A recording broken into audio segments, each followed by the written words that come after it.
आज हमारी कहानी काफ़ी ज़्यादा इंटरेस्टिंग है। पता है क्यों? क्योंकि आज मैं बात करने वाला हूँ दुनिया की 2 बड़ी सुपर पावर में से एक के बारे में और वो है China. China is the biggest manufacturer in this world जो कि 28% का शेयर होल्डर है मैन्युफैक्चर में। ये इतना बड़ा शेयर होल्डर है कि ऑलमोस्ट 134 कंट्रीज़ में से 100 कंट्रीज़ तो सिर्फ़ उसी पर डिपेंडेंट है और अपनी मैन्युफैक्चरिंग की जगह पे वो चाइना की मैन्युफैक्चरिंग को प्रेफ़र करती हैं। वो क्यों? क्योंकि वो चीप होती है, बेहतर होती है। उनके कंपैरिजन में। लेकिन चाइना के लिए एक कहावत बहुत ही ज़्यादा पॉपुलर है यहाँ पर, वो है चले तो चाँद तक, ना चले तो शाम तक। लेकिन क्या करें, लोगों का बिलीव फिर भी यही है कि यार चाइना से चीज़ें मंगवा लो, सस्ती मिलती हैं, बेहतर काम हो जाएगा, अपनी मैन्युफैक्चरिंग से हम लोग बच जाएँगे। तो आज मैं कुछ ऐसी चीज़ें शेयर करने वाला हूँ जो कि आपको हेल्प आउट करेंगी कि कैसे आप इन चीज़ों को समझ सकते हैं और कैसे ये समझ सकते हैं कि चाइना बिगेस्ट मैन्युफैक्चरर बना। Although there are much similar step, लेकिन क्या करें, अगर हम इन स्टेप्स को फॉलो अप करें तो हम लोग भी वैसे इंसान बन सकते हैं या हमारी इकोनॉमी वैसी हो सकती है। अब क्योंकि हमारा माइंडसेट एक तो बिजनेसेस वाला है, तो इस वजह से मैंने सोचा क्यों ना एक बिजनेस क्लास वीडियो बना ली जाए।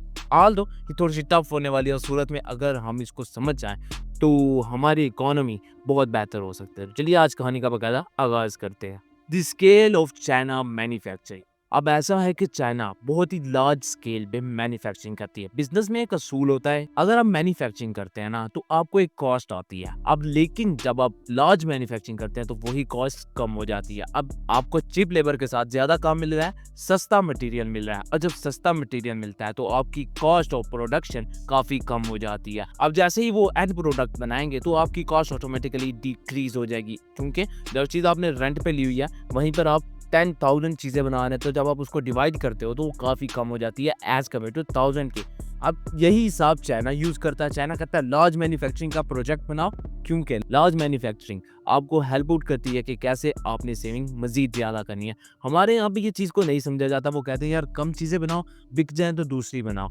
अब ये चीज़ आई डोंट नो यहाँ पे क्यों, कहाँ, कैसे एडजस्ट हो चुकी है, लेकिन हमारी प्रेफरेंसेस यही होती हैं। इवन कि मैं खुद भी बिज़नेस कर रहा हूँ तो मुझे भी यही लगता है कि यार जितनी ज़रूरत है उतनी बनाओ, अगर ज़्यादा बनाओगे तो नुकसान होने के चांसेस हैं। आई डोंट नो ऐसा क्यों है, लेकिन अक्सर औक़ात ऐसा होता है कि आपको लॉस का डर होता है। लॉस के डर की वजह से आप हमेशा मैन्युफैक्चरिंग कम करते हो। लेकिन चाइना को जो है ना, ये टेंशन नहीं है। उसे पता है कि उसकी स्केलिंग इतनी ज़्यादा है कि ऑलमोस्ट ऑलमोस्ट अगर वो कुछ भी ना करे तब भी उसकी मैन्युफैक्चरिंग से ही कॉस्ट बहुत ज़्यादा आएगी। अगर वो पूरा साल भी प्रोडक्शन नहीं ना करते हैं तो वो पूरा साल प्रोडक्शन के माल को बेच सकते हैं। वो इतनी ज़्यादा लार्ज स्केल पे मैन्युफैक्चरिंग करते हैं। ये चीज़ हम लोगों को समझनी चाहिए और हमें ये अपने बिज़नेसेस में अप्लाई करनी चाहिए। लेकिन हमारे यहाँ पे ना वो कहते हैं जाने दो, इट डज़न्ट मैटर, चाइना से इम्पोर्ट करवाओ, अपना लेवल लगाओ, बेच दो। नेक्स्ट चीज़ है low cost and skilled work place. अब ऐसा है कि वो चाइना बहुत ही ज़्यादा एक्सपोर्ट करता है चीज़ों को। वो क्यों करता है? क्योंकि उसके पास एक ऐसी स्किल है जो कि हमारे पास नहीं होती है। वहाँ के लोग बहुत ही ज़्यादा फोकस होते हैं किसी भी स्किल के ऊपर और हम लोग मल्टीपल स्किल को सीखने में लगे रहते हैं। वहाँ के जो वर्कर हैं वो स्किलफुल होते हैं किसी एक स्किल में और वो इतने ज़्यादा मास्टर हो चुके होते हैं कि जब वो काम करता है तो एकदम परफेक्ट करते हैं। हमारे यहाँ पे एक बुरी आदत यही है कि हम लोग सीखने की बजाय प्रैक्टिस करते हैं और प्रैक्टिस एक चीज़ में नहीं करते, मल्टीपल चीज़ों में करते हैं। चाइना एक चीज़ को समझ चुका था, उसने कहा था कि जैसे हमें प्रोडक्शन करनी है तो हमें लो कॉस्ट लगानी होगी। तो लो कॉस्ट के लिए उसने स्किल किया अपनी बहुत सारी अवाम को। जैसे ही अवाम स्किलफुल होगी तो उसने उससे लार्ज प्रोडक्शन पे काम करना स्टार्ट कर दिया। अब हमारे यहाँ पे लोगों को कह दो यार फलां बंदे को सिखाना, वो कहते हैं यार हमारे पास टाइम नहीं है, हम नहीं सिखा सकते। हमारे नए ग्रेजुएट आ रहे हैं, अगर आप थोड़ा सा टाइम उनको दे दें, मैन्युफैक्चरिंग वगैरह सिखा दें, वो कहते हैं नहीं हम नहीं सिखा सकते। क्यों नहीं सिखा सकते भाई? क्या करें? स्किल नहीं सिखाओगे तो आपकी अवाम किधर जाएगी? Although there are some companies, मैं उनको क्रिटिक बिल्कुल नहीं कर रहा, जो सिखाती हैं। जो नहीं सिखाती हैं, बात यहाँ पे उनकी हो रही है। मैंने बहुत सारे लोगों को देखा है कि वो एक ऐसे काम में लोगों को फंसा देते हैं सिखाने की बजाय कि उनको डिमोटिवेशन होना स्टार्ट हो जाती है। वो कहते हैं यार ये क्या हमें सिखा दें, हमारे काम से रिलेट ही नहीं कर रहा होता। अब आप खुद अंदाज़ा लगाएं कि जो खाना पकाने वाला है उसको आप सफाई पे लगवाएंगे तो कैसा लगेगा? बुरा लगेगा ना। लेकिन एक मसला हमारे यहाँ पे भी यही आ जाता है कि इतना पढ़ने के बाद हम क्या सफाई करेंगे?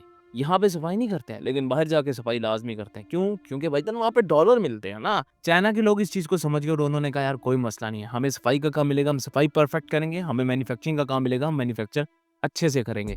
अब यही फ़र्क हमारे और उनके माइंडसेट में भी आ जाता है। माइंडसेट बहुत ही ज़्यादा इम्पैक्ट होता है। नेक्स्ट आने वाला वीडियो इसी पे बनाएँगे कि कैसे हम अपना माइंडसेट शिफ्ट कर सकते हैं। नेक्स्ट चीज़ है एडवांस इंफ्रास्ट्रक्चर। अब हमारे यहाँ पे इंफ्रास्ट्रक्चर वही सदियों पुराने चलते आ रहे हैं, लेकिन चाइना कहता है यार सबको ख़त्म करो, बिल्कुल नया एडवांस लेवल इंफ्रास्ट्रक्चर बनाओ। हमारे यहाँ पे कॉटन से धागा बनाने के लिए वही नॉर्मल मशीनें यूज़ की जाती है, लेकिन चाइना ने कहा नहीं, एडवांस मशीनें बनाओ जो कि इतना धागा निकाले कि जितना नॉर्मल मशीन भी नहीं निकाल सकती। पुरानी मशीन अगर 1 टन निकाल रही है तो नई आने वाली मशीन 1.2 टन निकालेगी। वो कैसे? क्योंकि वो चीज़ों को समझते हैं और ज़ाया होने से अपनी चीज़ों को बचाते हैं। हमारे यहाँ पे कहते हैं ज़ाया हो गया, खैर है, लेकिन चाइना कहता है नहीं, ज़ाया हुई चीज़ को भी एक ऐसी वैल्यूएबल चीज़ बनाओ कि जब वो मार्केट में जाए ना तो हमें वो प्रॉफिट जनरेट करके दे रही हो। हमारे यहाँ पे कहते हैं यार जाने दे, कोई मसला नहीं। हमारे यहाँ पे इंफ्रास्ट्रक्चर पे काम नहीं किया जाता, हमारे यहाँ पे बिजनेस स्ट्रेटजीज पे काम नहीं किया जाता, हमारे यहाँ पे मशीनों पे काम नहीं किया जाता, हमारे यहाँ पे बाकी हर चीज़ पे काम किया जाएगा,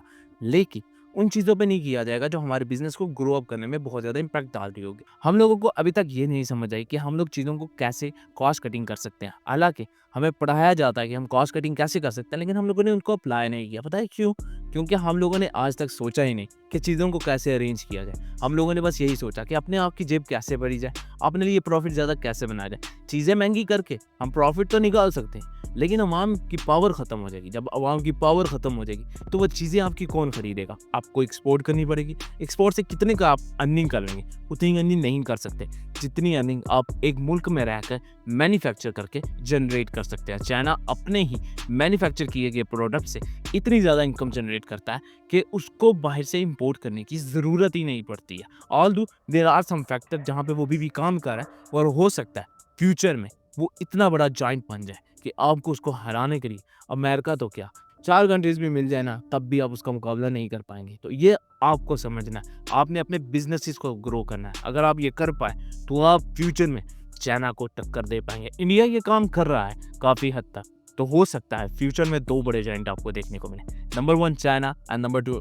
इंडिया फ्यूचर में। लेकिन फ्यूचर से प्रिडिक्ट किया जा सकता है। ये फ्यूचर क्या होगा ये तो आगे आने वाला वक्त बताएगा। तो अगर आपने मेरा वीडियो यहाँ तक देख लिया तो मुझे लग रहा है कि आपको मेरा वीडियो काफ़ी ज़्यादा इंटरेस्टिंग लग रहा है। और अगर आपको वीडियो इंटरेस्टिंग लग रहा है तो आपको पता है क्या करना है? आपने इस चैनल को करना है सब्सक्राइब, 1000 सब्सक्राइबर करवा दो। उसके बाद आपने वीडियो को करना लाइक और फिर एक अच्छा सा कमेंट करेगा, क्योंकि आपका कमेंट और लाइक मुझे काफ़ी ज़्यादा मोटिवेट करता है। और जैसे जैसे ये मोटिवेशन लेवल इंक्रीज़ होता जाता है, चीज़ें हम और भी अच्छी करते जाते हैं। अगर आपको पसंद आ रहा है तो यार जल्दी 1000 सब्सक्राइबर करवा दो। उसके बाद कहानी जर्नियाँ बहुत ही ज़्यादा डिफरेंट होने वाली है। नेक्स्ट चीज़ है गवर्नमेंट पॉलिसीज एंड सपोर्ट। अब ऐसा है कि चाइना की गवर्नमेंट अपने बिजनेसेस को फुल सपोर्ट करती है। वो कहती है कि किसी भी बिजनेस को कोई भी काम करना है तो we are here, we will help you to a lot. अब ऐसा है कि हमारे यहाँ पे गवर्नमेंट जो है ना ये काम नहीं करती है, लेकिन हम लोगों को इसके लिए कुछ सोचना होगा। हमारी गवर्नमेंट को शायद कुछ ऐसी पॉलिसीज़ की ज़रूरत पड़ेगी फ्यूचर में, जब उनको समझ में आने लगेगा तो वो इसके ऊपर काम करेंगे और कुछ पॉलिसीज़ ऐसी बनाएँगे जो कि हमारे बिज़नेसेस को फ्यूचर में काफ़ी बेनिफिट प्रोवाइड करने वाली है। लेकिन अगर हम इन चीज़ों को खुद समझें तो हम लोग ये चीज़ें जनरेट कर सकते हैं। उसके लिए मेरे पास एक आइडिया आया हुआ है, वो मैं आपसे नेक्स्ट आने वाली वीडियोस में शेयर करूंगा, क्योंकि दैट आइडिया वेरी इंपॉर्टेंट। और जैसे ही आइडिया आप लोगों के सामने आएगा तो हम लोग इसके ऊपर काम करना स्टार्ट कर देंगे। आप भी और हम भी फ्यूचर में हम लोगों को एक ऐसी इकोनॉमी बनानी है कि सब के सब देखते रहेंगे कि यार वाकई में these are the people who generate business. और मैं बिजनेस का स्टूडेंट हूँ तो मैं इस चीज़ों को काफ़ी अच्छे से समझता हूँ। एक और चीज़ जो मैं इसमें ऐड करना चाहूँगा यार, ऐसा है कि जो चाइना के अपने बिजनेसेस है ना वो एक दूसरे को सपोर्ट भी करते हैं, लेकिन हमारे यहाँ पर एक दूसरे को सपोर्ट करने की बजाय एक दूसरे के साथ राइवलरी की जाती है। हमारे यहाँ पर एक बिजनेसेस को अच्छा और दूसरे बिजनेसेस को ख़राब दिखाया जाता है, हालांकि वो दोनों सेम फील्ड में होते हैं। लेकिन आप ऐसा क्यों करते हैं? क्योंकि भाई हमें अपनी सेल बनानी। ऑल्दो देयर आर कंपटीशन में हर चीज़ जायज़ है, लेकिन कोलैबोरेशन कहती है कि अगर आप कोलैबोरेट करेंगे तो आप मार्केट को लीड कर सकते हैं। हमारे यहाँ पे मार्केट को लीड करना छोड़ो, भजन कंपटीशन है तो कंपटीशन में तो ये होगा, आपको हारना होगा और हमें जीतना होगा। क्यों? ये सारी गेम पैसे की है ना, पैसा तो सब कुछ कर सकता है। नेक्स्ट चीज़ है इनोवेशन एंड टेक्नोलॉजी। अब चाइना इनोवेशन में और टेक्नोलॉजी में दुनिया में बहुत आगे निकल चुका है। इवन के जापान जो इस वक्त टेक्नोलॉजी में बहुत आगे निकल चुका है, अब चाइना भी उसके मुकाबले में आ चुका है। अब चाइना हर वो चीज़ बना रहा है जो कि पूरी दुनिया में बहुत सारी कंट्रीज बना रहे हैं। अब इमेजिन करें कि 10 कंट्रीज मिलकर एक ऐसी चीज़ बना रहे हैं जो कि मार्केट में बहुत ही ज़्यादा नहीं हुआ है, लेकिन वही 10 चीज़ें एक ही कंट्री बना रहा है विद डिफरेंट स्टेट्स में। कैसा लगेगा आपको? आप शॉक करेंगे, यार ये क्या हो रहा है भाई? और ये चीज़ वाक़ई में इम्पैक्ट डालती है। और अगर आप इन चीज़ों को समझें तो 10 कंट्रीज़ की जहाँ पे इकोनॉमी खड़ी है, वहाँ पे वो अकेला उस इकोनॉमी में आके खड़ा हो चुका है। क्यों भईजान? क्योंकि वो अच्छे से समझता है कि जितनी ज़्यादा टेक्नोलॉजी एडवांस होती जाएगी, जितनी ज़्यादा इनोवेशन होती जाएगी, हम मार्केट को उस हिसाब से लीड करते जाएँगे। लीड करना उनकी सबसे बड़ी ख्वाहिश है। हम लोगों को लीड नहीं करना होता। हम लोग कहते हैं यार पैसे आ रहे हैं, इतना बहुत है। लेकिन मैंने अपने आप से बोला कि मुझे मार्केट को लीड करना है। थोड़ा-सा कम प्रॉफिट रखो, इट्स ओके, लेकिन मुझे मार्केट को लीड करना है। जैसे-जैसे मार्केट में लीडनेस हमारी होगी, तो ऑटोमैटिकली चीज़ें बहुत ही ज़्यादा ग्रेट हो जाएँगी। लेकिन मसला फिर भी आएगा, और वो ये कि जहाँ पे पावर एक होती है ना, वहाँ पे सिर्फ़ और सिर्फ़ मोनोपोली चलती है। और इस मोनोपोली को तोड़ने के लिए आपको खुद ही मार्केट में कॉम्पिटिशन उतारना होगा। चाइना ये चीज़ यूज़ करता है, जितना ज़्यादा कॉम्पिटिशन उतने ज़्यादा पैसे कम। और ये चीज़ हमारे बिज़नेसेस को समझनी चाहिए। हमारे बिज़नेसेस इन चीज़ों को समझकर अपने आप को ग्रो अप कर सकते हैं। लेकिन भाईजान क्या करें? उनको सिर्फ़ और सिर्फ़ पैसे से मतलब है। जहाँ पैसा होता है, वहाँ पे जी हज़ूरी है, और जहाँ पे नहीं है, वहाँ पे बाय-बाय। लास्ट चीज़ है global trade and supply chain. Supply chain इस वक़्त के टाइम की बहुत ही अहम स्किल हो चुकी है। आपको ये सीखनी होगी, क्योंकि आहिस्ता-आहिस्ता करके सप्लाई चेन बहुत ही ज़्यादा बड़ा इम्पैक्ट डालेगी। और अगर आप इस इम्पैक्ट को समझना चाहते हैं, तो आपको इसको फ़ॉलो अप करना होगा। और अगर आप नहीं करेंगे, तो नुकसान होगा आपका। बाकी सारे तो सिर्फ़ एन्जॉय करेंगे ना, हम तो नुकसान में डूब जाएँगे। हम ऐसा बिल्कुल नहीं करेंगे। हम सप्लाई चेन के ऊपर काम करेंगे। असल में ये सप्लाई चेन होती क्या है? सप्लाई चेन ये होती है कि एक चीज़ से दूसरी चीज़ों को कनेक्टेड करके वापस उसी जगह पर आना। चेन का असल जो मकसद होता है ना, वो एक दूसरे के साथ ग्रिप लगाकर आगे बढ़ना होता है। लेकिन हमारे यहाँ पर सप्लाई चेन की जगह पर एक बहुत ही अजीब किस्म की चीज़ यूज़ की जाती है, वो होता है linked. Linked is a good चीज़, लेकिन भाईजान बिज़नेसेस में सिर्फ़ और सिर्फ़ सप्लाई चेन काम आती है। और अगर आप सप्लाई चेन में कामयाब नहीं हो पाए, तो दुनिया को लीड करने के लिए आपको बहुत ज़्यादा टाइम लगेगा। चाइना इस चीज़ को समझ चुका था, तो उसने पता क्या किया? उसने सारी की सारी मार्केटिंग को एक दूसरे के साथ लिंक कर दिया। अगर आप चाइना जाएँगे, तो एक मार्केट से आपको कुछ प्रोडक्ट मिलेंगे, दूसरी मार्केट से कुछ।